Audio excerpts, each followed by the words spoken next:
لو جی، یہ صرف جو ہے معدے میں زخم اور آنتوں کے زخم کے لیے بہت ہی مفید ہے۔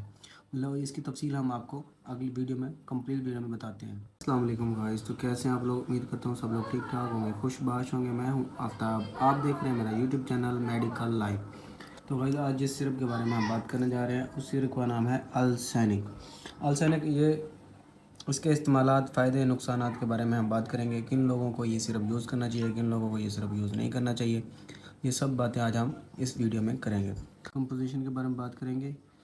شکر لفیٹ اس کا ہے جی، اس کی کمپوزیشن ہے۔ اس کا یہ جو ہوتا ہے جی 5 ml میں، مطلب 5 ملی لیٹر میں 1 گرام ہوتا ہے، مطلب ایک چمچ میں جو ہوتا ہے وہ 1 گرام ہوتا ہے۔ اب اس کے استعمالات کے بارے میں بات کریں گے۔ السینک سرپ جو ہوتا ہے زیادہ تر معدے میں گیس اور انفیکشن کی وجہ سے استعمال ہوتا ہے۔ مطلب اگر معدے میں گیس ہے، معدے میں اگر آپ کی انفیکشن ہے تو آپ کو یہ السینک سرپ استعمال کرنا چاہیے۔ اور اگر کسی آنت میں، مطلب چھوٹی آنت میں کوئی انفیکشن ہو گیا ہے تو اس کے لیے بھی یہ سرپ استعمال کروایا جاتا ہے۔ ہاں، اگر کسی پیشنٹ کو ایچ پلوری، مطلب اس کے اسٹمک کا جو ٹیسٹ ہوتا ہے وہ اگر پازیٹیو آ جاتا ہے تو اس کے لیے یہ سرپ بہت ہی مفید ہوتا ہے اور یہ استعمال کروایا جاتا ہے۔ اس کا طریقہ استعمالات جو ہوتا ہے، اس سرپ کے طریقہ استعمالات کے بارے میں بات کرتے ہیں تو یہ 2 TSF دیتے ہیں، صبح، دوپہر اور شام، اور بعض اوقات ہم اس کو 2 ٹائم بھی دے سکتے ہیں۔ اس کا طریقہ استعمال یہ ہوتا ہے کہ آپ اس کو کھانا کھانے سے آدھا گھنٹہ پہلے 2 چمچ استعمال کرتے ہیں، یا آپ ڈاکٹر کی ہدایت کے مطابق استعمال کریں۔